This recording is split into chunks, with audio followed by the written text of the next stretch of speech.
volver a estar con ustedes y compartir durante este tiempo la bendición que el Señor nos da de poder estudiar un libro del Nuevo Testamento que es bastante complejo, pero confiamos que el Señor hoy y el Espíritu Santo nos están guiando en este estudio, nos va a acompañar, nos va a bendecir. Le damos gracias al Señor por todo el tiempo que nos ha regalado, el tiempo que hemos podido dedicar a estudiar esta carta a los romanos, e igualmente la comprensión que nos ha dado el Espíritu Santo para desarrollar este tema. Los invito ahí donde están, que podamos orar, darle gracias al Señor y que el Señor nos bendiga grandemente en esta tarde. Esta sea una tarde de mucha bendición para nuestras vidas y para nuestro ministerio. Bendito Padre Celestial, Rey de los cielos y de la tierra. En el nombre maravilloso de Jesús, Señor, te damos gracias por este tiempo, por este momento que tú nos regalas para compartir tu palabra, Señor, para como hermanos celebrar y compartir, Señor, lo que tú quieres enseñarnos. Padre, yo te ruego en el nombre precioso de Jesús que tú perdones todas nuestras faltas, perdone todos nuestros pecados, nos haga digno de estar delante de ti, Señor, en esta tarde, y que tu Espíritu Santo, Señor, esté sobre la vida de cada uno de nosotros, Señor, que tú nos bendigas, que tú nos abras la inteligencia, nos dé sabiduría, nos dé, Señor, conocimiento, que tú nos permitas, Señor, navegar, Señor, sobre estas aguas maravillosas que son tu palabra, Señor. Padre, te ruego en el nombre precioso de Jesús que nos bendigas, nos guardes, Señor, en esta tarde y que tú seas, Señor, el único digno de recibir todo el honor y toda la gloria por siempre. Amén.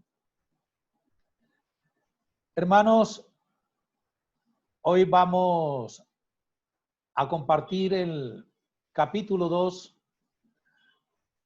del libro de Romanos, una parte del capítulo 2 del libro de Romanos. Igualmente, reiterarles la gratitud a Dios primeramente y a ustedes por acompañarnos en este tiempo de disfrutar y de gozar también de la palabra de Dios. Nosotros cuando iniciamos esta travesía por la carta de los Romanos, decíamos que el apóstol Pablo tenía claro que los receptores de la carta eran personas que conocían el Antiguo Testamento. Y es importante que ese aspecto nosotros lo tengamos presentes también a través del estudio de esta carta a los romanos. Y la hemos titulado Los religiosos necesitan el Evangelio. Y como una manera de, digamos, de introducción, es recordar que en el capítulo 1, el apóstol Pablo ha mostrado cómo el mundo pagano ha rechazado a Dios. Igualmente, cómo ellos se entregaron a la impiedad, se entregaron también a la injusticia que ellos mismos escogieron. Todos los oyentes judíos, decíamos nosotros en la sesión anterior, estaban apoyando rotundamente la crítica que el apóstol hacía al mundo pagano y su estilo de vida. Es decir, ellos decían, sí, Pablo, lo que usted está diciendo de ellos, usted tiene toda la razón. ¿Por qué? Porque ellos estaban dando por sentado el hecho de que ellos estaban exentos de su condenación. ¿Por qué? Porque ellos pensaban, nosotros somos judíos, a nosotros nos fue entregada la ley y nosotros guardamos la ley, razón por la cual, dicen ellos al apóstol Pablo, le estarían diciendo, nosotros nos sentimos tranquilos, nosotros nos sentimos satisfechos. ¿Por qué? Porque nosotros somos los que hemos recibido la palabra de Dios, nosotros somos los que guardamos la palabra de Dios y nosotros estamos tranquilos por ese sentido. Hoy nosotros también pudiéramos estar como escuchando unas palabras así por el estilo. Diríamos así, más o menos. Sí, por supuesto que la ira de Dios está sobre el inmoral, sobre el pagano, el que vive una vida de libertinaje. Pero nosotros tenemos la palabra de Dios y vivimos por ella. No estamos condenados. Las personas religiosas creen estar de acuerdo con Pablo en los versículos 18 al 32 de la carta a los romanos, porque ellos piensan, las personas religiosas piensan que se aplica a otros y no se aplica a nosotros. O no se aplica a aquellos que de una u otra forma están practicando la religión. Y para entrar en materia de este capítulo 2 del libro de Romanos, voy a permitirme a leer dos versículos. Los versículos 1 y 2 de este capítulo 2. Dice, por tanto, no tienes excusa tú, quien quiera que seas, cuando juzgas a los demás, pues al juzgar a otros te condenas a ti mismo, ya que practica las mismas cosas. Ahora bien, sabemos que el juicio de Dios contra los que practican tales cosas se basa en la verdad. ¿Se basa en qué? En la verdad. La semana anterior hablamos del tema de la verdad. Más adelante lo volvemos a recordar un poquito. Y la lista de pecados que están al final del capítulo 1 de Romanos es una lista con la cual el apóstol Pablo está queriendo decir que no nos enfoquemos tanto en las acciones, sino más bien en nuestras actitudes. Es decir, nosotros normalmente lo que el apóstol Pablo nos invita, e igualmente la palabra de Dios nos está invitando permanentemente, es que nosotros debemos dirigir la mirada a nuestros corazones antes de mirar nuestras manos. Es importante tener en cuenta eso. Es decir, el Señor siempre va a mirar, es el corazón de las personas. Nosotros cuando juzgamos a los demás, siempre miramos ¿qué? Las actitudes externas de las personas, pero nunca miramos hacia el corazón. Cuando nosotros o los religiosos juzgan, ellos creen que los demás son dignos de juicio, menos, dice el apóstol en el primer versículo, por tanto no tienes excusa tú. Ese tú es un pronombre personal. Y está haciendo referencia que a veces se consideran a los demás dignos de juicio, menos tú, o sea, yo. Condenar a los demás mientras nosotros nos excusamos a nosotros mismos es lo que nos permite aferrarnos a lo que la Biblia llama fariseísmo. Ese fariseísmo es nuestro propio pecado. Y cuando nosotros nos aferramos a ese fariseísmo, nos estamos aferrando al pecado que nosotros no queremos, o que no pensamos, o que no consideramos que está en nuestras vidas. Normalmente la mayoría de las personas religiosas tienen una sensación de sentirse bien con sí mismos. Normalmente nosotros nos sentimos bien con nosotros mismos, mientras que somos indulgentes con los que nos hacen sentir bien. Y Pablo dice, cuidado, porque te condenas a ti mismo.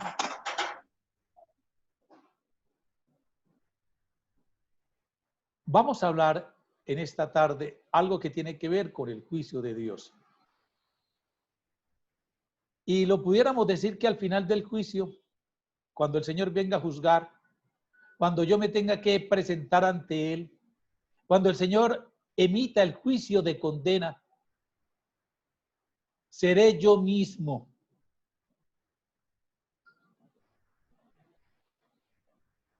¿Por qué?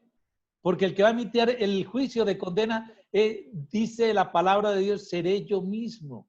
El que se va a condenar soy yo mismo. Por eso el apóstol dice, por tanto, no tienes excusa tú, quien quiera que seas, cuando juzgas a los demás. Pues al juzgar a otros, te condenas a ti mismo. Es decir, cuando venga el juicio, mi estándar con el que me van a medir es con la medida con que yo medí a los demás. El juicio de Dios contra los que practican tales cosas, dice, se basa en ¿qué? En la verdad. El Evangelio de Mateo, capítulo 7, versículos 1 al 5, el Señor Jesús es claro en el tema.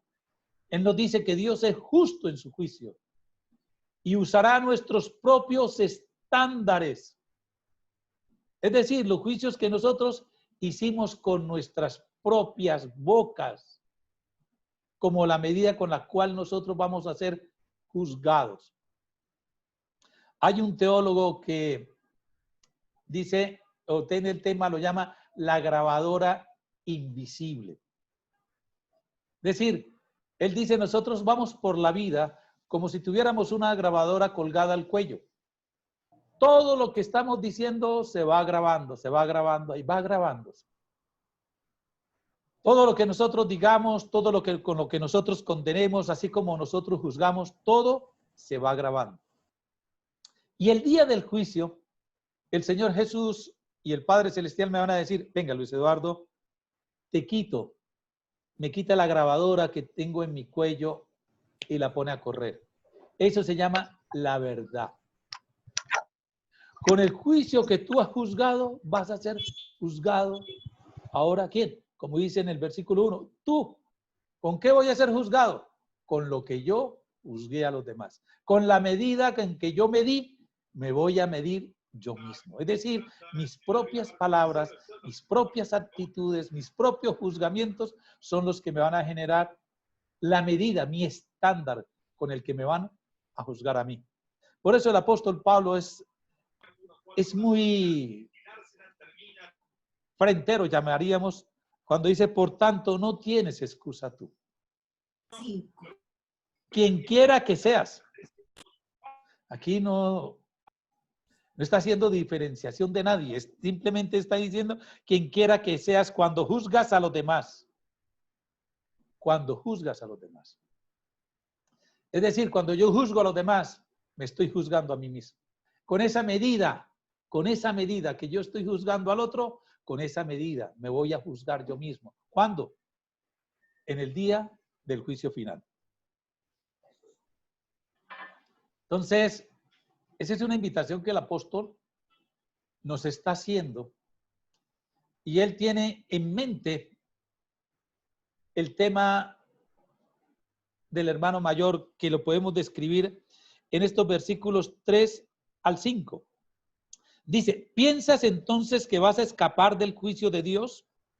Tú que juzgas a otros y sin embargo haces lo mismo que ellos. ¿No ves que desprecian las riquezas de la bondad de Dios, de su tolerancia y de su paciencia, al no reconocer que su bondad quiere llevarte al arrepentimiento? Versículo 5.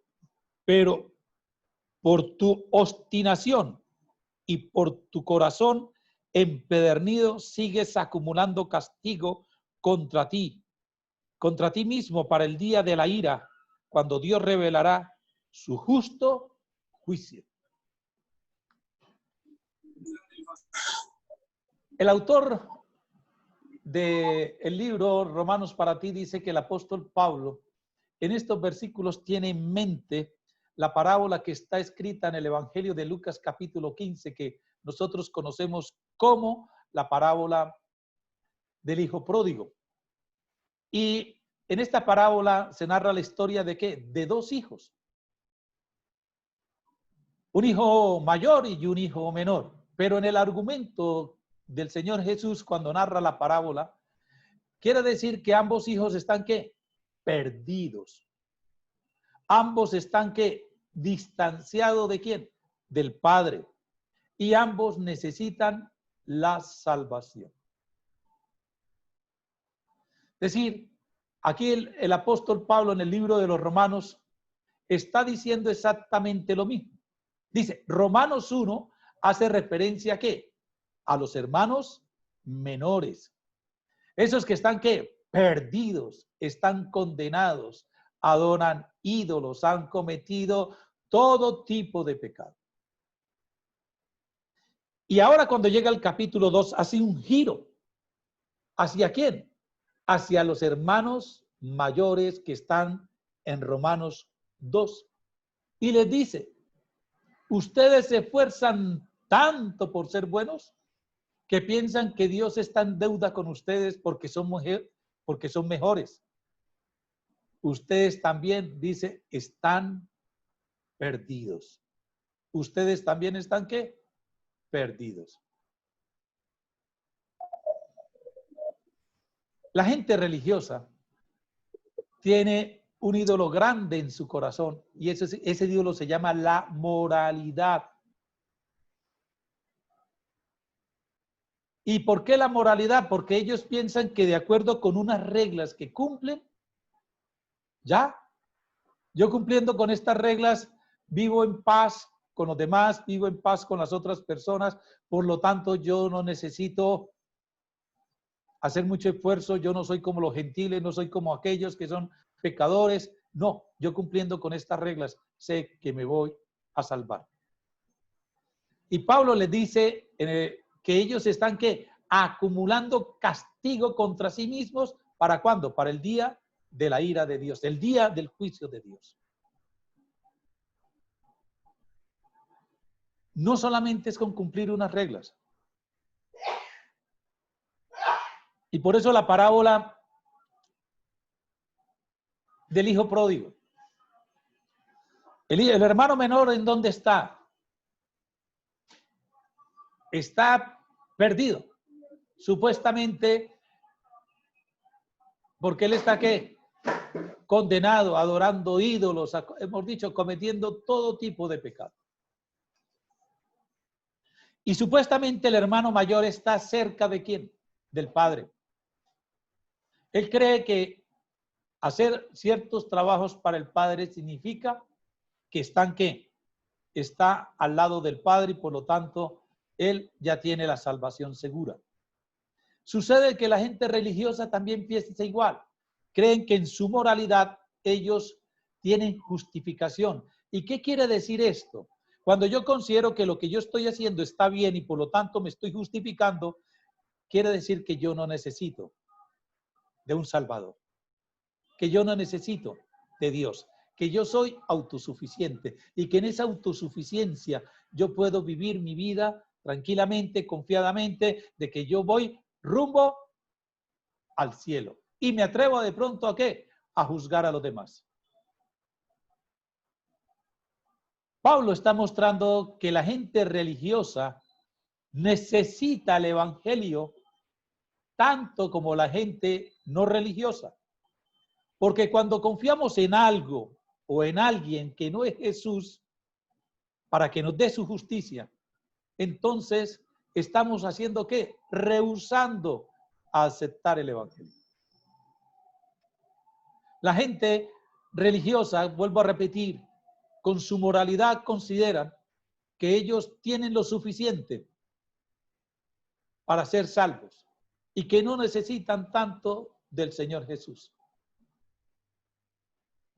Tal vez hoy también en las predicaciones de muchas iglesias, al Señor Jesús no se predica tanto.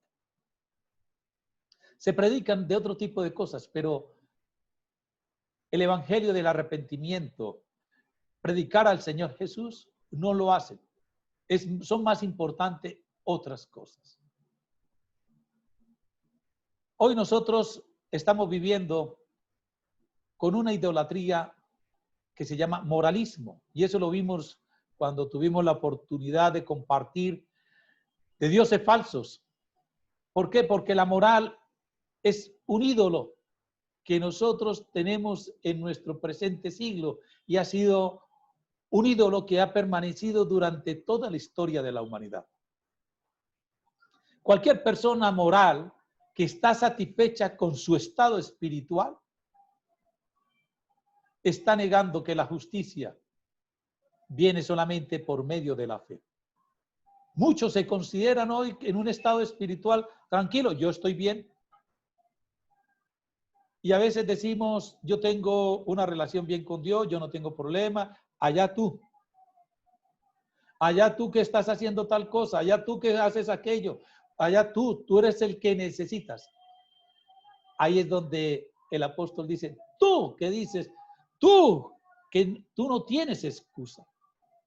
Porque la persona moral a veces se siente satisfecha con ¿qué? Con su estado espiritual. Y cuando se siente satisfecha con su estado espiritual, está negando que la justicia de Dios viene solamente por medio de la fe. Piensan que no necesitan recibir la justicia, porque creen que ya la tienen por sí mismos. Y el apóstol dice, ay, qué tristeza. No saben ustedes que verdaderamente son los más necesitados del evangelio. Y así que no lo reciben.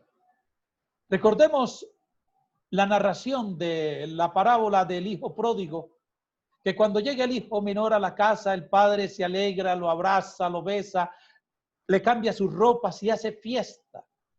Y cuando llega su hermano, llega el hermano mayor, él no quiere compartir la alegría de su padre, porque él se sentía que su hijo, el menor, se había perdido, pero había vuelto a casa, estaba rescatado, había fiesta porque el hijo que estaba perdido había vuelto a casa. Y el hermano mayor estaba ¿en dónde? Siempre estuvo en casa, pensando que tenía una buena relación con Dios y no era así. Estaba totalmente alejado de Dios. Entonces, eso nos lleva a nosotros a considerar que a veces nos tenemos que mirar a nosotros mismos, primeramente, para saber qué es lo que el Señor quiere con cada uno de nosotros y cómo es nuestra relación con cada uno de nuestros semejantes. Hermanos, quiero que tengamos un poquito de paciencia con esta ficha que vamos a compartir. Se llama salvo por obras. Y yo hago una pregunta, ¿cómo así? En Romanos capítulo 1, versículos 16 al 17, nos dice que un estado recto ante Dios solo puede darlo Dios mismo. Y que eso nosotros lo recibimos por medio de la fe. Y que nunca lo podremos ganar por nuestros propios esfuerzos. Entonces, ¿cómo es que ahora, y no lo estoy diciendo yo, lo dice la carta a los Romanos capítulo 2, versículo 6, dice, porque Dios pagará a cada uno según lo que merezcan sus obras. Lo dice la carta. ¿Cómo así es que Romanos capítulo 2, versículo 6 nos dice que la salvación es por obras? ¿Qué tiene que ver las obras cuando nosotros siempre decimos que somos salvos por gracia?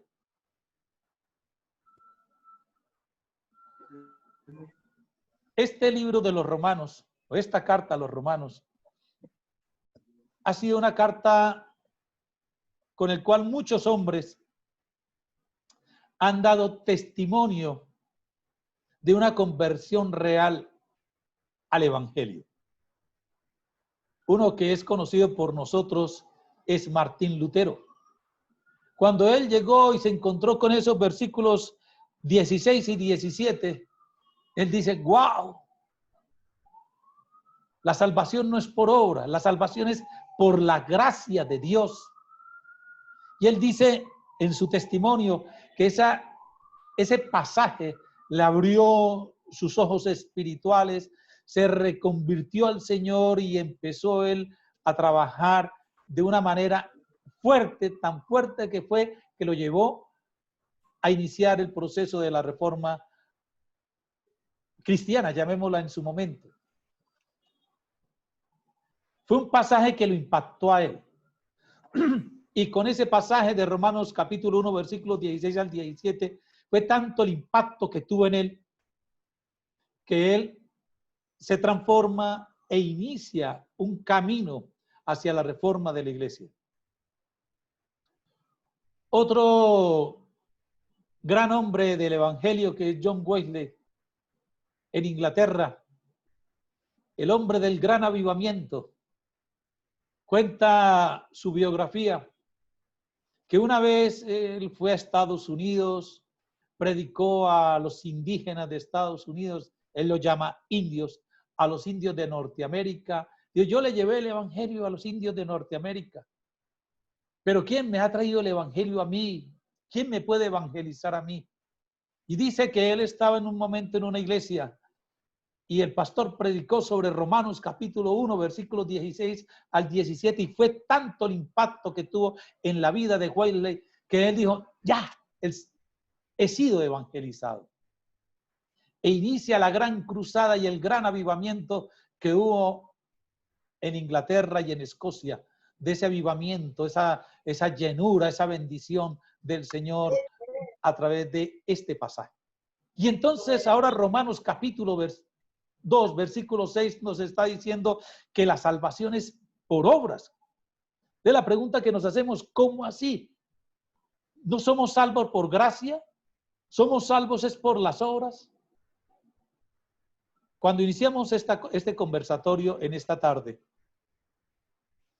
yo les recordé algo, que cuando iniciamos esta travesía de la carta a los romanos, el apóstol Pablo tenía en mente, él tenía claro que los receptores de la carta conocían el Antiguo Testamento. Y el apóstol Pablo, cuando está hablando que la salvación es por obras, está citando el Salmo 62. Y yo quiero leerles el Salmo 62, porque aquí nos vamos a demorar, por eso les decía que me regalaran un poquito de tiempo y de paciencia, porque aquí nos vamos a demorar unos buenos minutos, ya que este salmo es un salmo que nos va a llevar a reflexionar de una manera diferente y por qué el apóstol Pablo habla de este salmo. Es un salmo corto, pero muy hermoso. Es un salmo de David. Dice, versículo 1 en adelante, el Salmo 62. Solo en Dios haya descanso mi alma. De Él viene mi salvación. Solo Él es mi roca y mi salvación. Él es mi protector. Jamás habré de caer. Versículo 3. ¿Hasta cuándo atacarán todos ustedes a un hombre para derribarlo? Es como un muro inclinado, como una cerca a punto de derrumbarse. Solo quieren derribarlo de su lugar de preeminencia. Se complacen en la mentira, bendicen con la boca, pero maldicen con el corazón. Versículo 5. Solo en Dios haya descanso mi alma. De él viene mi esperanza. Solo él es mi roca y mi salvación. Él es mi protector y no habré de caer. Dios es mi salvación y mi gloria. Es la roca que me fortalece. Mi refugio está en Dios. Confía siempre en Él, pueblo mío. Ábrele tu corazón cuando estés ante Él. Dios es nuestro refugio. Versículo 9. Una quimera es la gente de humilde cuna y una mentira la gente de alta alcurnia. Si se les ponen juntos en la balanza, todos ellos no pesan nada. No confíen en la extorsión, ni se hagan ilusiones con sus rapiñas, y aunque se multipliquen sus riquezas, no pongan el corazón en ellas. Una cosa ha dicho Dios, y 2 veces lo he escuchado, que tú, oh Dios, eres poderoso, que tú, Señor, eres todo amor, que tú pagarás a cada uno según lo que merezcan sus obras. El apóstol Pablo en este salmo está señalando a 2 grupos de personas. Y esos grupos de personas los vamos a ver de la siguiente manera. El primer grupo de personas dice, son las personas que hacen planes en contra del rey escogido. Mienten, dicen una cosa con sus labios y hacen lo contrario en sus corazones. Dice, son como la gente, esta gente, son como la gente de la que Pablo habla en Romanos capítulo 2, versículos 1 al 3. Por eso, este versículo está ¿en dónde? En el versículo 6 del capítulo 2. Y Pablo tiene en mente, y él sabe que los oyentes, que son los judíos, que conocen el Antiguo Testamento, él sabe que él se está refiriendo al Salmo 62. Y ese primer grupo de personas son los que él identifica en esos versículos del 1 al 3. Es decir, aquellos religiosos que consideran, o aquellos hermanos mayores que consideran que los que son pecadores son sus hermanos menores que están descritos en el capítulo 1 del libro de los Romanos. Hay un segundo grupo de personas, y esas son ¿qué? Son las personas que solo en Dios haya descanso. Ellos saben de que de Dios solamente viene ¿qué? La salvación. Ellos la tienen clara. Este grupo de personas saben que la salvación solamente viene ¿de quién? De Dios. Son los que dicen, Dios es ¿qué? Mi salvación. Dios es ¿quién? Mi gloria. Dios es ¿quién? Es la roca que me fortalece. Dios es ¿quién? Mi refugio. Mi refugio está ¿en quién? En Dios. Lo que han hecho estas personas es encontrar la salvación de Dios y hacer de Él el centro de sus vidas. Y eso es lo que dice el versículo 12 del Salmo 62. Dice que tú, Señor, eres todo amor, que tú pagarás a cada uno según lo que merezcan sus obras. Mira que el que dice que la salvación es por obras es el Salmo 62, versículo 12, y eso lo vamos a explicar un poquitico más adelante. Y esta es la actitud que Dios va a recompensar. ¿Cuál es la actitud la que Dios va a recompensar? Que nosotros encontramos ¿qué? La salvación ¿en quién? En Dios. Y que nosotros hemos hecho de Dios el centro de nuestra vida. Amén. Esas son las obras a las que se refiere el apóstol Pablo. Y esas son las obras que están donde en el Salmo 62.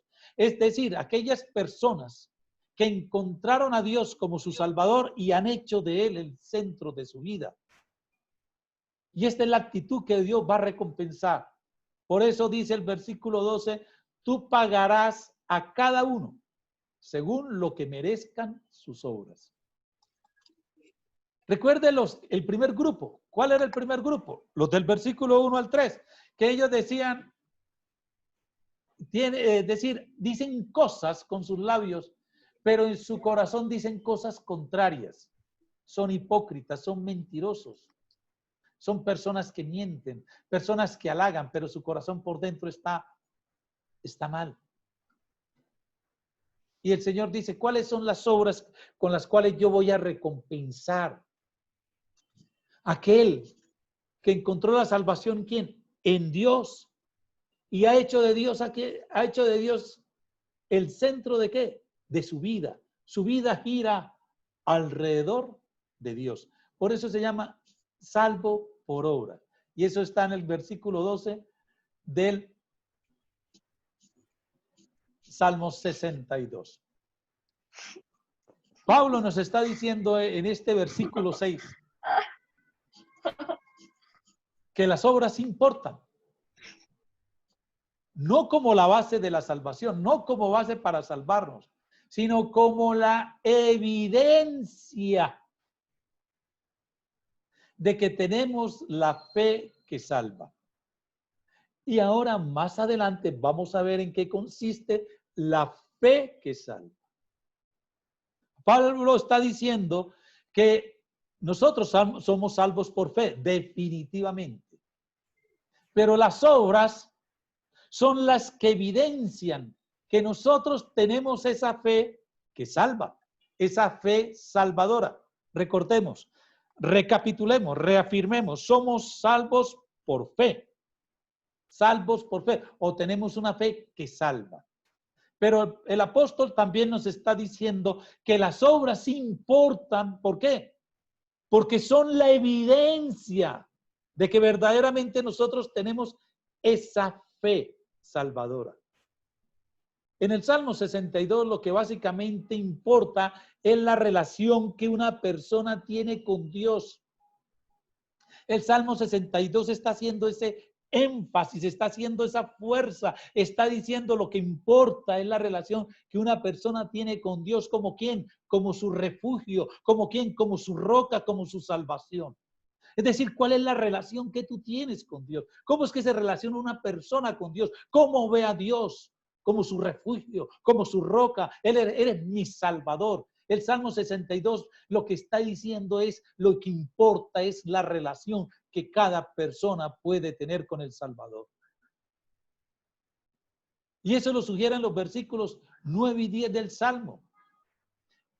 Esto se reflejará en la manera como perciben su vida y lo que hacen de ella. ¿Cómo percibo la vida? ¿Qué hago yo con esa vida? ¿Cómo yo me encuentro? ¿Cómo yo me relaciono? Recuerda que la semana anterior hablamos de la piedad y de la justicia. La piedad tiene que ver con una relación vertical con Dios. Y la justicia tiene que ver con una relación horizontal con mis hermanos. Este es un tema importante. Y nosotros, el apóstol, lo que nos está diciendo aquí, lo más importante es que tú tengas una relación con Dios, que tú veas cómo te percibes a ti mismo y cómo haces con esa bendición, con ese refugio, con esa roca, con esa salvación que has recibido de Dios, cómo tú la horizontalizas. Es decir, las buenas obras muestran que tenemos una relación con Dios. Una fe que salva.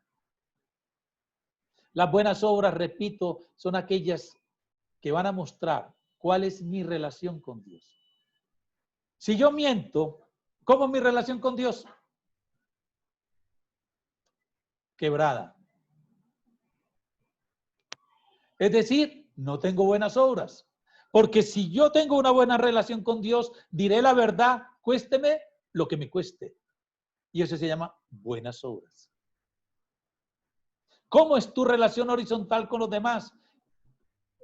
Eres injusto con los demás. Entonces, tus obras son ¿qué? Malas. ¿Por qué? Porque no tienes una buena relación con Dios. La fe en Cristo por sí sola da nueva vida. De eso lo tenemos claro. Dios da su justicia a todo aquel que en Él cree. Pero una vida cristiana cambiada y recta es lo que demuestra que tenemos la fe verdadera. Una vida cambiada, una vida transformada y recta es lo que demuestra que tenemos la fe verdadera. Nosotros podemos creer en Cristo, pero seguimos iguales. Mi vida no ha sido transformada, mi vida sigue siendo ¿qué? Torcida, mi vida no es recta, por lo tanto, no tengo la fe que salva. No tengo la fe verdadera, no tengo la fe salvadora, no tengo la fe que salva.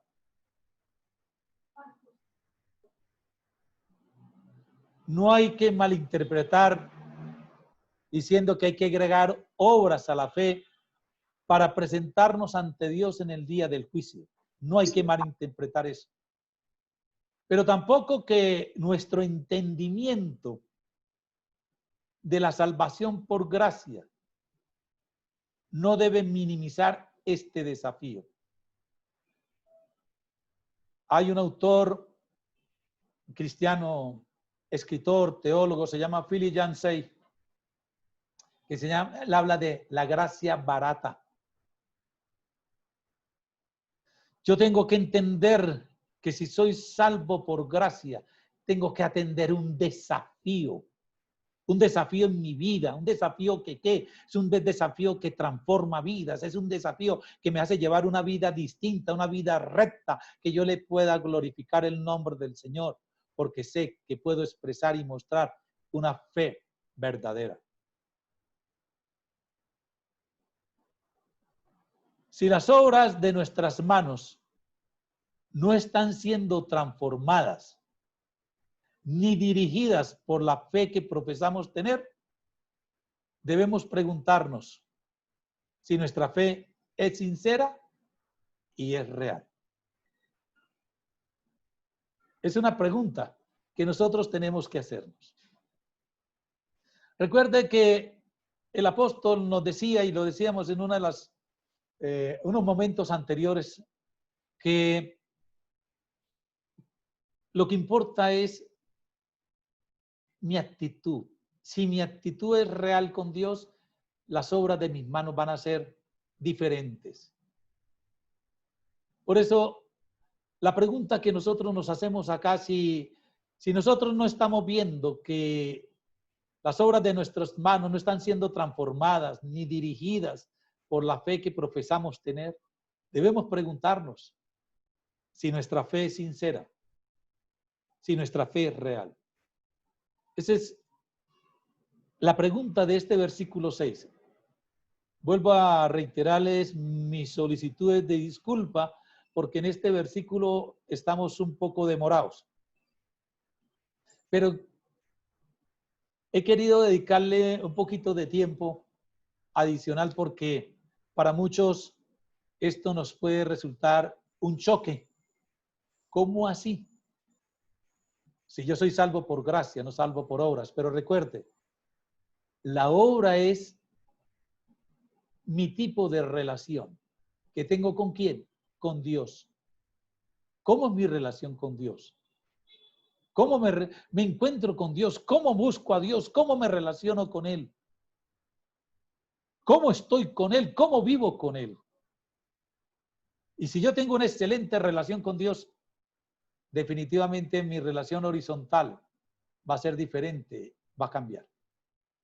El versículo 7 del libro de los Romanos nos dice: Él dará vida eterna a los que perseverando en las buenas obras buscan gloria, honor e inmortalidad. Versículo 7 hace una referencia. Mire lo que dice. Él dará vida eterna a los que perseverando en las buenas obras buscan gloria, honor e inmortalidad. Es decir, y aquí esta ficha lo hemos colocado así en el título, indicadores de un corazón que está bien con Dios. La palabra del Señor nos muestra que hay unos indicadores para que las personas se puedan examinar y decir, oye, ¿cómo está tu corazón con Dios? ¿Está bien o está mal? En esta ficha, en este versículo, vamos a ver los indicadores de un corazón que está bien con Dios. En el versículo 8 vamos a ver los indicadores de un corazón que no está bien con Dios.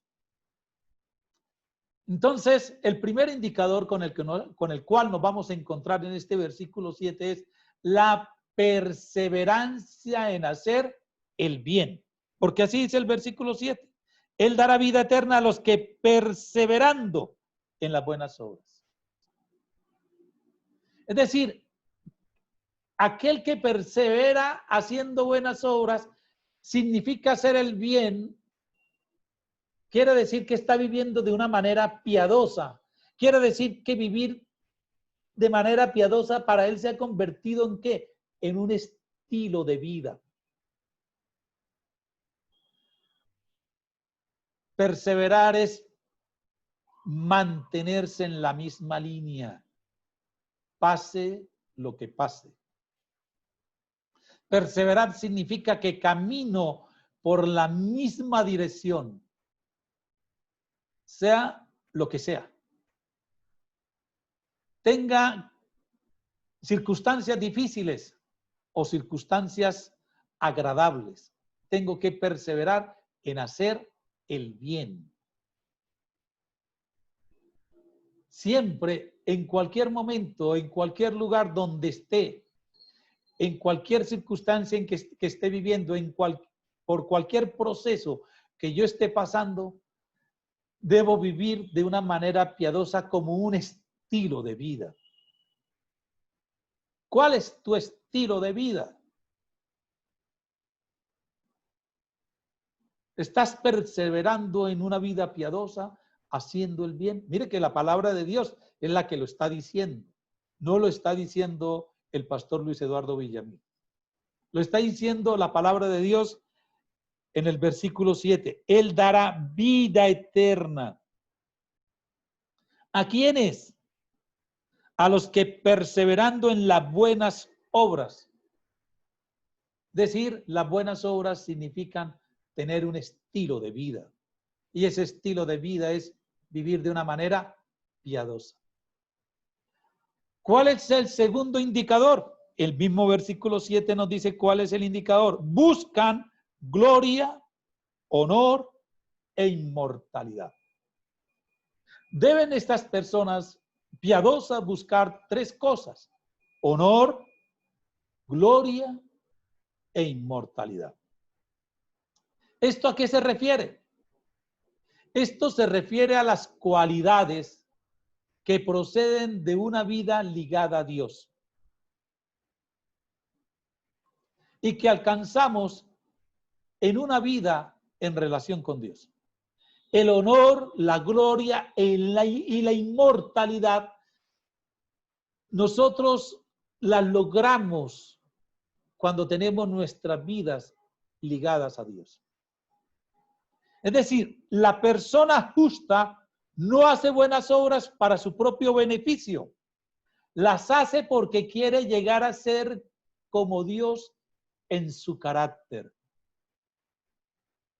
Eso nos lo dice el apóstol Pablo también en el libro de los Efesios, en la carta a los Efesios. Hasta alcanzar la estatura de la plenitud de Cristo. A eso se refieren las buenas obras, a un carácter, a llegar a tener el carácter de Cristo. Una persona que quiere, que lucha, se esfuerza por alcanzar el carácter de Cristo, es una persona que está buscando el honor, la gloria y la inmortalidad. Nosotros fuimos creados para disfrutar estas tres cosas. Nosotros fuimos hechos para disfrutar de estas tres cosas. ¿De qué? De la gloria, del honor y de la inmortalidad. Mire que la palabra de Dios no las enuncia. Decir que estas cosas son nobles y dignas de alcanzar. Es decir, es algo porque la palabra de Dios me dice que yo la debo ¿qué? Buscar. Versículo 7, Él dará vida eterna a los que perseverando en las buenas obras buscan. Es decir, lo debo ¿qué? Buscar. Porque la palabra del Señor me dice que estas cosas son nobles, son dignas de alcanzar. El problema no está en las metas, sino en nuestros medios para alcanzarlas. ¿Qué le ha sucedido al hombre? ¿Qué le ha sucedido al hermano menor del libro de Romanos capítulo 1? ¿Qué le está sucediendo al hermano mayor en el libro de Romanos capítulo 2? ¿Qué hicimos? Que esas tres cosas dignas y nobles de alcanzar, que es el honor, que es la gloria y la inmortalidad, las hemos buscado en las cosas creadas y no en el Creador. Hay que buscar nuestras metas donde sí las podemos encontrar. ¿Y dónde las podemos encontrar? En Dios. Y ser hechos de nuevo a su imagen.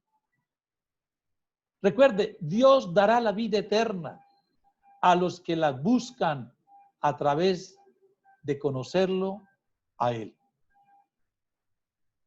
Nuestras metas, es decir, estas tres cosas dignas, yo las debo buscar ¿en dónde? En Dios. ¿Las debo buscar en dónde? En el Creador. ¿No las debo buscar en dónde? En la creación.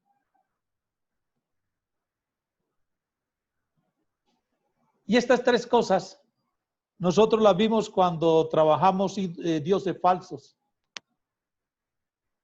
Que el hombre se afana por tener honor, por recibir gloria, por alcanzar la inmortalidad.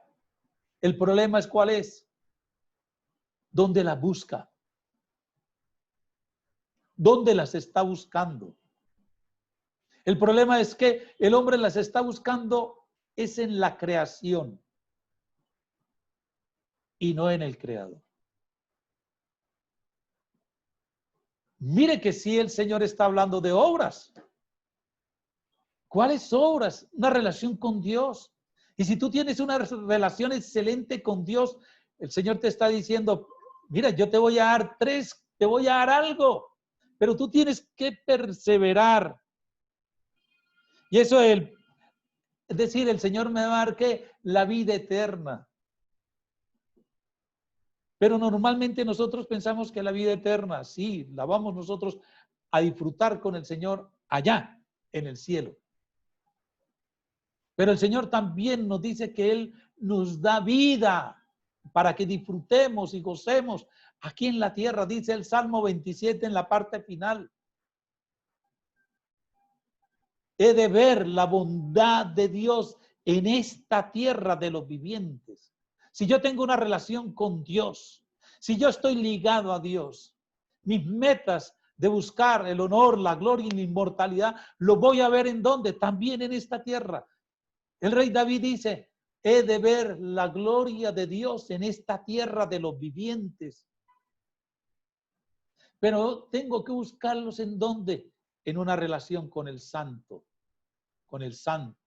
santo. Estos son unos indicadores de un corazón que está bien con Dios. Y es la invitación, pastores y hermanos, que nosotros podamos, primero en nuestras vidas, segundo, reflejar hacia afuera la gloria de Dios. ¿Cómo reflejamos la gloria de Dios? Viviendo una vida piadosa. Que nuestro estilo de vida sea un estilo de vida como el del Señor Jesucristo. Que nosotros con ese estilo de vida estamos buscando ¿qué? El honor que Dios me va a dar. ¿Quién me lo da? Dios. La gloria, ¿quién me la da? Dios, no los hombres. ¿Quién me va a dar la inmortalidad, la eternidad? Dios, no los hombres. Por lo tanto, el Señor nos dice y nos guía a ese tipo de vida que Él quiere que nosotros tengamos. Por eso el título de esta charla y la del próximo miércoles tiene que ver con eso. Los religiosos necesitan el Evangelio de Dios. Vamos al versículo 8. Dice la palabra del Señor. Pero los que por egoísmo rechazan la verdad para aferrarse a la maldad, recibirán el gran castigo de Dios. Versículo 6 me viene hablando, mire el giro que hace el apóstol Pablo. El apóstol Pablo en los primeros 3 versículos, oye, mire, tú eres religioso, pero pila, no juzgues. Hay un estilo, hay un estándar de vida, hay un estándar que tú tienes que ver, hay un estándar que tú tienes que conocer. Por eso en los versículos 4 al 5, él casi le está diciendo, mire, la parábola del Señor Jesús, hay un padre que tiene 2 hijos, uno que está perdido y otro que está contigo. Pero los 2 hermanos se tienen que buscar y buscar una relación con Dios. Y dice el apóstol Pablo, ojo, que el estándar que el Señor te va a establecer son las obras con las cuales tú vas a ser, ¿qué? Juzgado.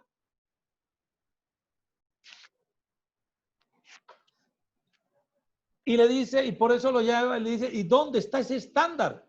Dice, ese estándar tú lo conoces, está en el Salmo 62. Y recuerda, en el Salmo 62, él nos está diciendo 2 grupos de personas existen. E igualmente él continúa y dice que el Señor nos dice que el que consigue la vida eterna debe perseverar. Y por eso nos habla de unas personas que tienen una buena relación con Dios en el versículo 7. Pero también en el versículo 8 me dice, hay unas personas que no tienen una buena relación con Dios. Entonces lo he titulado así, indicadores de un corazón que no está bien con Dios.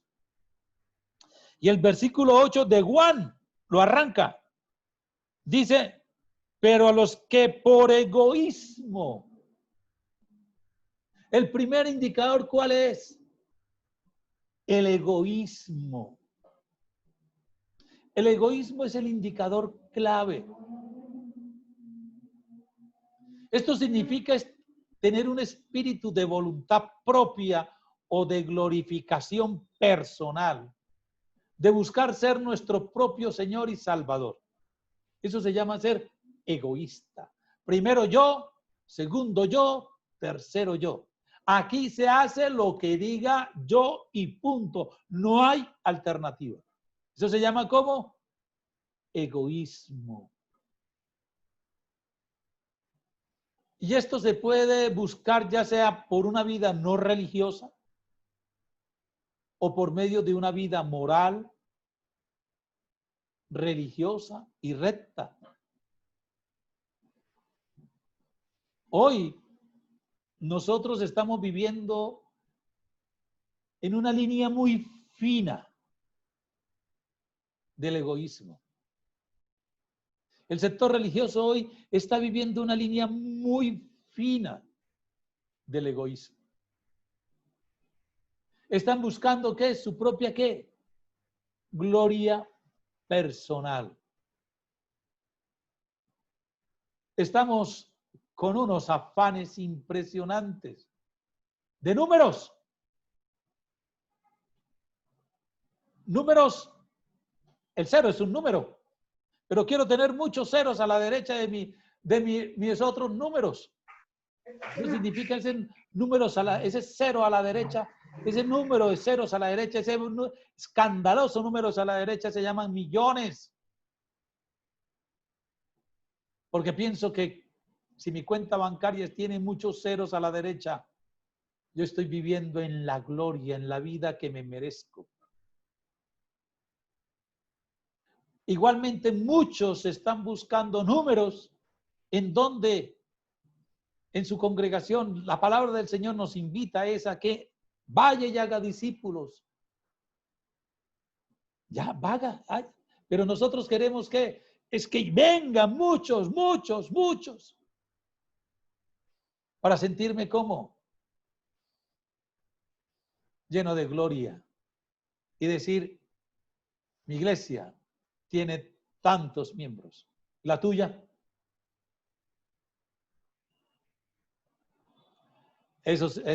Cuando yo escucho esa frase me hace recordar el versículo 1 del capítulo 2 de Romanos. Por tanto, no tienes excusa tú, quien quiere que seas cuando juzgas a los demás. El egoísmo es el primer indicador de un corazón que no está bien con Dios. Y el egoísmo está ahí, tanto para la persona irreligiosa como para la persona religiosa, como para la persona inmoral, tanto como para la persona moral. Es un indicador que nos está diciendo, ojo, ojo con lo que está viviendo, porque está viviendo fuera de una relación con Dios. Y el segundo indicador, lo mismo lo narra el versículo 8, dice,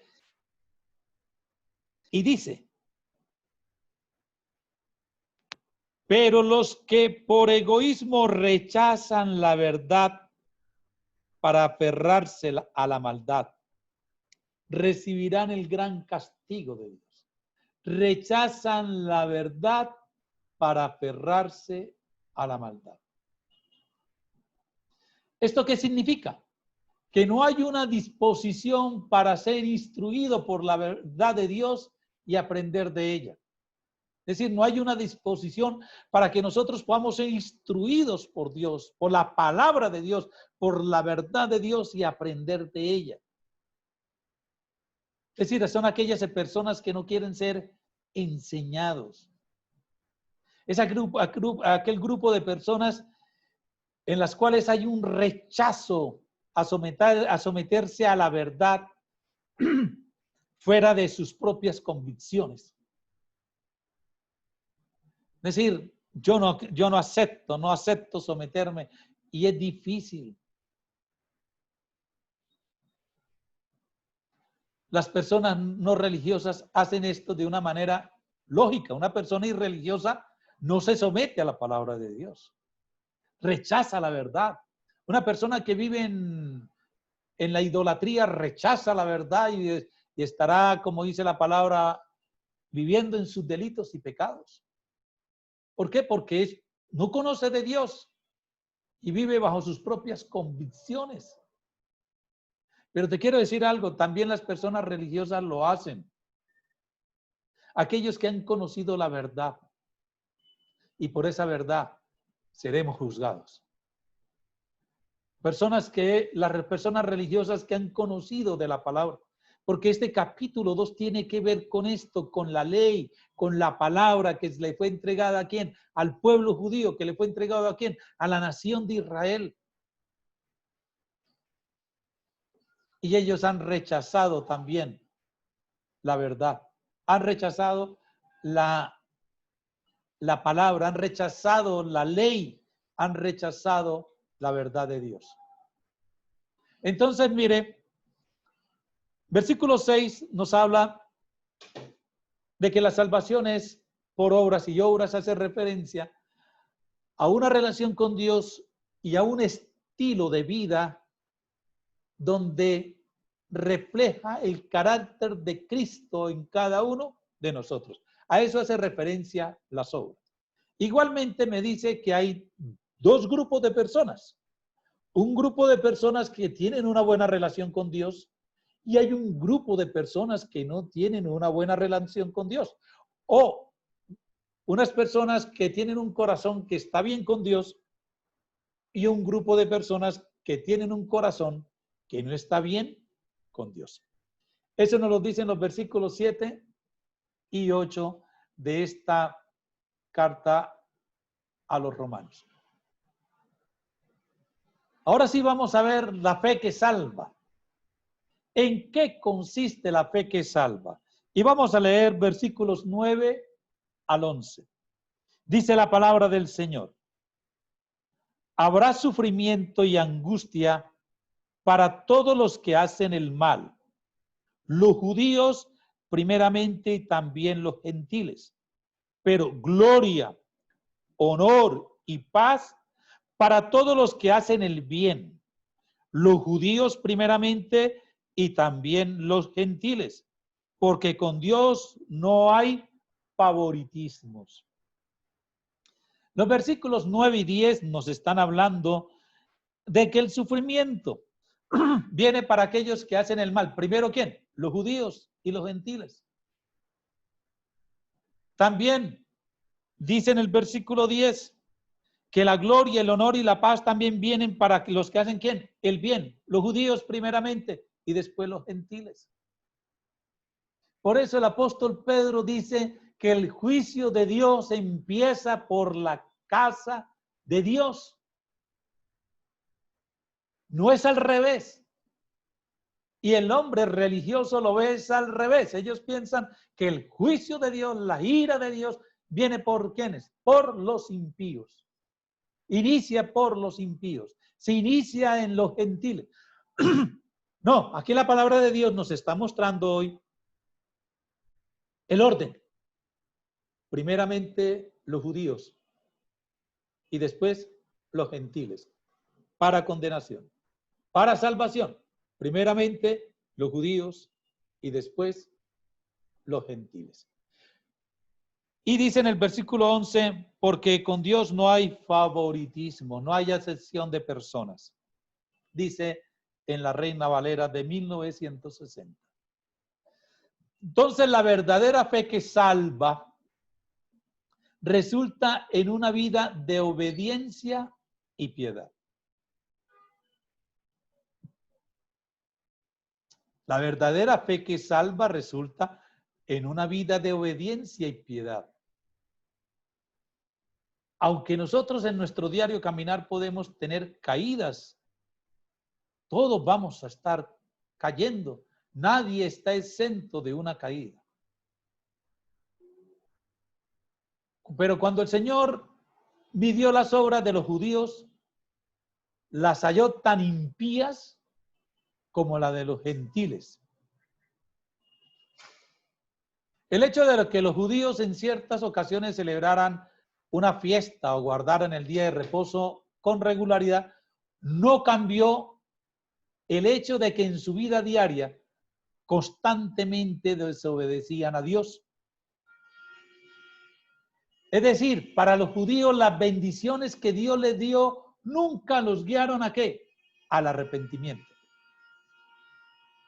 Nosotros sabemos que el arrepentimiento es un giro de 180 grados. El arrepentimiento significa volver ¿a quién? A Dios. Regresar a los pies del Señor, regresar a Él siempre, a Él, Señor, yo quiero buscar, tener una relación contigo, Señor, que tú seas mi Salvador, Señor, que tú eres mi roca, Señor, que tú eres mi fortaleza, Señor, que tú eres mi refugio, en ti confío, Dios, para todo en mi vida, mi confianza está puesta en ti. Siempre el arrepentimiento es venir a Dios y restaurar una relación con Él, es restablecer una relación con Él, tener una vida de piedad con Él. Y mire que la sentencia es imparcial. Es decir, con Dios no hay favoritismos. Lo que importa no es quiénes somos, sino lo que hacemos. Y lo más importante, cómo decidimos relacionarnos con Dios. No importa que eres judío, no importa si eres gentil, no importa si eres religioso, no importa si eres irreligioso. Aquí lo que importa es cómo tú decides relacionarse con Dios. Aquí lo que importa es cómo me relaciono con el Dios de mi salvación. Y esa es una verdadera fe que salva. Una fe que vive, una fe en la cual se vive en completa obediencia y en una verdadera piedad. con una relación vertical con el Señor Dios Todopoderoso. A eso hace referencia el apóstol Pablo cuando habla de la fe que salva. Y aquí en esta carta la nombra, la fe que salva, fe que salva. La fe salvadora. La fe que salva, la fe salvadora, para reiterar, para que nos quede grabado, es aquella fe que me genera un estilo de vida. Un estilo de vida que es resultante de una relación con Dios. ¿En una vida de qué? De obediencia. ¿En una vida de qué? De piedad. En una vida donde yo reflejo el amor de Cristo, el amor de Dios a través de mí en las otras personas. Esa es la fe que salva. Esa es la fe salvadora. Esa es la fe que salva, de la cual el apóstol Pablo nos está hablando. Ahora viene dos apartados bien interesantes con relación a estos 4 versículos que nos continúan. Dios juzgará. Dice el versículo 12, todos los que han pecado sin conocer la ley, también perecerán sin la ley. Y todos los que han pecado conociendo la ley, por la ley serán juzgados. Porque Dios no considera justos a los que oyen la ley, sino a los que la cumplen. Versículo 14. De hecho, cuando los gentiles que no tienen la ley cumplen por naturaleza lo que la ley exige, ellos son ley para sí mismos, aunque no tengan la ley. Versículo 15. Estos muestran que llevan escrito en el corazón lo que la ley exige, como lo atestigua su conciencia, pues sus propios pensamientos algunas veces los acusan y otras veces los excusan.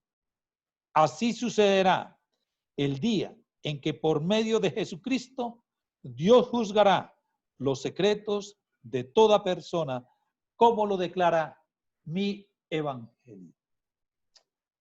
Hermanos, Dios no considera justos a los que oyen la ley, sino a los que la cumplen. Dios no considera justos a los que oyen la palabra. Dios considera justos a aquellos que oyen la palabra y la cumplen.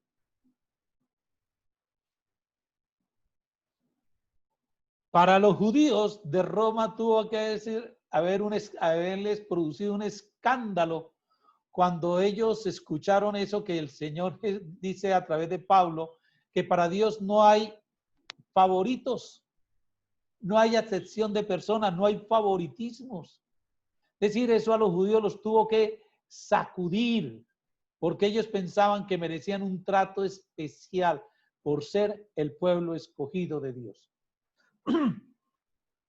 Pero el apóstol Pablo explica que la ley de los judíos solo hizo más grande la culpa de Israel. Es decir, ustedes recibieron la ley y ustedes la desobedecieron, por tanto, ustedes son mayormente culpables. Dios no dio la ley a los gentiles, así que no serían juzgados por la ley. En realidad, los gentiles tenían la obra de la ley escrita ¿en dónde? En sus corazones. Donde quiera que vaya, uno encontrará personas con un sentido interno de lo que es correcto y lo que es incorrecto. Y a este juez de lo que dice que es correcto y lo que es incorrecto, la Biblia lo llama como conciencia. Y esa conciencia se encuentra en todas las culturas. Y en todas las culturas se encuentra un sentido de lo que es el pecado, de lo que es el temor del juicio y también un intento de propiciar o pagar sus pecados y apaciguar cualquiera de esos dioses a que le temen. Dice Pablo también, por supuesto, nuestras conciencias no son como deberían ser. ¿Por qué? Porque obstruimos la verdad. Eso lo vimos en la sesión anterior. Es decir, a veces nuestra conciencia obstruye la verdad acerca de Dios y acerca de los estándares que Dios nos dio para que nosotros podamos ser unos verdaderos adoradores, para que nosotros podamos adorar a Dios y no vayamos a adorar otras cosas y a vivir por ellas. Por eso dice el apóstol, la conciencia a veces obstruye la verdad. En lugar de adorar a Dios, en lugar de adorar al Creador, terminamos es adorando la creación. Y dice el Señor también a través de este pasaje, que además no siempre nosotros seguimos nuestras conciencias. A veces encontramos que nuestros pensamientos nos acusan y en otras ocasiones nuestros pensamientos nos excusan o nos defienden. Todos en esta tierra sabemos cuándo hacemos las cosas bien y cuándo las hacemos mal. Por eso Pablo advierte que Dios es justo al juzgar a los que conocen la ley, porque conociéndola no la guardan.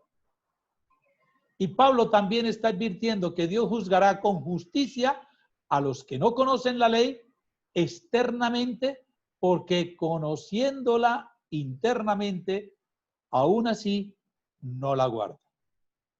Por eso, todas las personas somos inexcusables ante Dios. ¿Por qué? Porque la misma creación revela el amor de Dios y la justicia de Dios para cada uno de nosotros. Dios nos va a juzgar a los judíos, a los religiosos con la ley y a los irreligiosos con sus propias conciencias o sus propios estándares. Y en este versículo 16 termina diciendo el apóstol Pablo, así sucederá el día en que, por medio de Jesucristo, Dios juzgará los secretos de toda persona, como lo declara mi evangelio. El juicio de Dios será justo y tomará en cuenta los secretos de toda persona. Es decir, como son en sus corazones. Recuerde que también en la semana anterior hablábamos que Dios ve es mi corazón. El Señor Jesús dice, de la abundancia del corazón habla la boca. ¿Cómo es mi ser interior? ¿Cómo es que yo amo a Dios? Allá Dios me va a revelar lo más profundo. Lo más profundo que hay en mi vida, el Señor el día del juicio lo va a revelar. Y en ese día, el tú de Romanos 2:1 ya no podrá esconder los ídolos de su corazón bajo el manto del cumplimiento religioso. Al contrario, nadie que con humildad haya recibido la justicia de Dios, que la justicia que Dios ha ofrecido a cada uno de nosotros, va a pasar desapercibido. Y toda aquella persona que haya recibido la justicia de Dios va a ser declarado inocente. Por eso, cuando iniciamos este conversatorio, hablábamos de que el título que le había colocado a esta enseñanza de Romanos capítulo 1 al capítulo 7 que vamos a ver, se llama Romanos, la justicia de Dios. Y esa parte de la justicia de Dios ya casi nos aproximamos a empezar a caminar en ella. Es decir, en el versículo 16 y 17 de Romanos, del capítulo 1 de Romanos, el Señor está hablando de la justicia de Dios.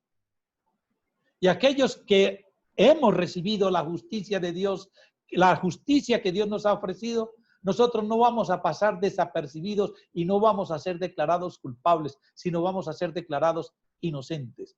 Pero el apóstol Pablo dice en ese mismo versículo 16, Dios juzgará los secretos de toda persona, como lo declara mi evangelio. Mi evangelio hace referencia a que el juicio de Dios es fundamentalmente, se refiere fundamentalmente a la declaración que ha hecho sobre el Hijo de Dios. Por eso la ficha se titula Sin ira, sin cruz. Es decir, sin ira y sin cruz no puede haber justicia, no puede haber salvación. Si no hay juicio, no, la salvación no tiene sentido. Sin juicio no puede haber salvación. Sin ira no puede haber cruz. Si no hay juicio, la salvación no tiene sentido.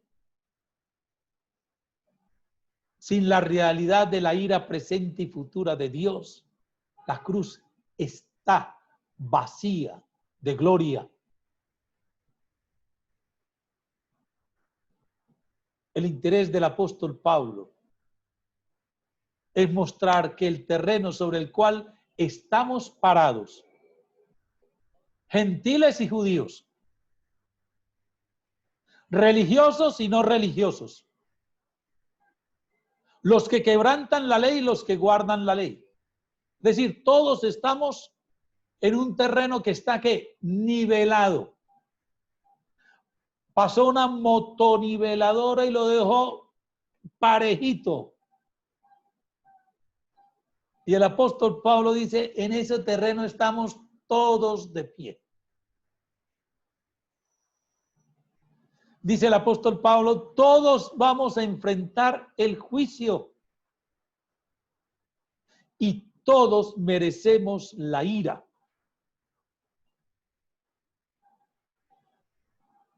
Lo que dice el apóstol Pablo es solamente desde este terreno que nosotros somos capaces de ver la cruz y de verla con claridad. Desde ese terreno donde estamos todos tenemos la oportunidad de hoy ver la cruz y de ver esa cruz con claridad. Hoy todos nosotros tenemos, Dios nos ha dado la oportunidad de estar en ese terreno nivelado, donde todos podamos ver la cruz de Cristo. Y nosotros nunca vamos a poder apreciar al Señor Jesucristo. No podemos apreciar a Cristo a menos que primero hayamos reconocido quiénes somos nosotros. Nosotros no podemos reconocer al Señor Jesús. Nosotros no podemos apreciar al Señor Jesucristo, la obra que Él hizo en la cruz del Calvario, hasta que nosotros primeramente no hayamos reconocido quiénes somos nosotros. Todos nosotros, lo que nos está diciendo en estos 16 versículos del capítulo 2 de Romanos, el apóstol Pablo, somos unos hombres bajos, unos hombres viles, unos hombres pecadores, unos hombres que no merecemos nada. Estamos identificados con una vileza tan baja, que tenemos que reconocer lo que somos verdaderamente para poder empezar a apreciar y a mirar hacia la cruz de Cristo y poder valorar todo lo que el Señor ha hecho a través del Señor Jesucristo, que es la justicia de Dios, la justicia divina, el justo declarado justo por los injustos, El que no tenía pecado murió por los pecadores. El que no tenía ninguna mancha murió por todos aquellos que estamos manchados por el pecado. Desde ahí es que nosotros tenemos que empezar a mirar la cruz de Cristo. Ese terreno nivelado del que habla el apóstol Pablo, ese terreno en donde nos encontramos todos por igual, ese terreno es en el que el apóstol dice, nosotros somos los más viles, los más bajos, los pecadores más grandes. Pero cuando hasta que tú, ese tú del versículo 1 del capítulo 2, me está diciendo hasta que tú no te veas a ti mismo, hasta que tú no te mires a ti mismo y veas dentro de ti todo lo que hay, no vas a apreciar, no vas a poder apreciar quién es Cristo Jesús en tu vida. Y no vas a aprender a apreciar lo que hizo el Señor Jesús en la cruz del Calvario. Por eso nos dice, estamos en el mismo terreno, niveladitos. Sin ira no hay cruz. Si yo no me veo como lo que soy, un pecador, no puedo ver la obra y no puedo apreciar lo que el Señor Jesucristo hizo en la cruz por ti y por mí. Hermanos, que Dios los bendiga, que Dios les regale un resto de tarde muy feliz. Gracias por acompañarnos en este tiempo, por acompañarnos en este momento, por permitirnos compartir esta palabra con cada uno de ustedes. Dios los bendiga, Dios los guarde y permíteme orar por cada uno de ustedes. Dios Todopoderoso y Eterno, Padre nuestro, amén, que estás en los cielos, santificado sea tu nombre, Señor. gracias. Y así como Amén. santificamos tu nombre, Señor, a través de nuestras vidas, a través de Amén. nuestro estilo de vida, Señor, es que cuando nosotros santificamos tu nombre es porque estamos viviendo, Señor, en una relación Amén. contigo. Estamos teniendo un estilo de vida diferente, un estilo de vida que te impacta, Señor. Señor, cuando yo santifico tu nombre en mi vida diaria, es porque estoy viviendo en una vida piadosa, en una vida de justicia, Señor. Yo te doy gracias, Señor, por cada pastor, por cada hermano que nos está acompañando en esta tarde. Señor, que este estudio del libro de Romanos sea de gran bendición para su vida.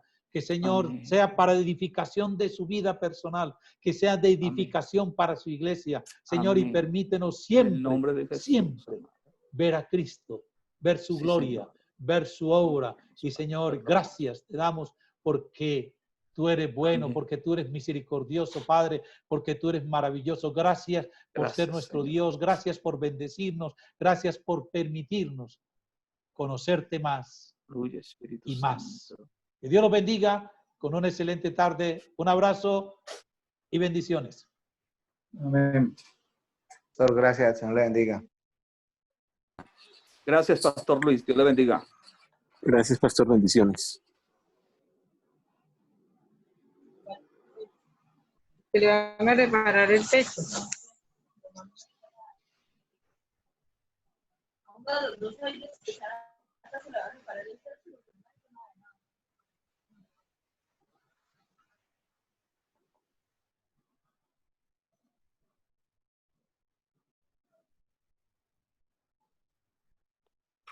Gracias, pastor. Bendiciones.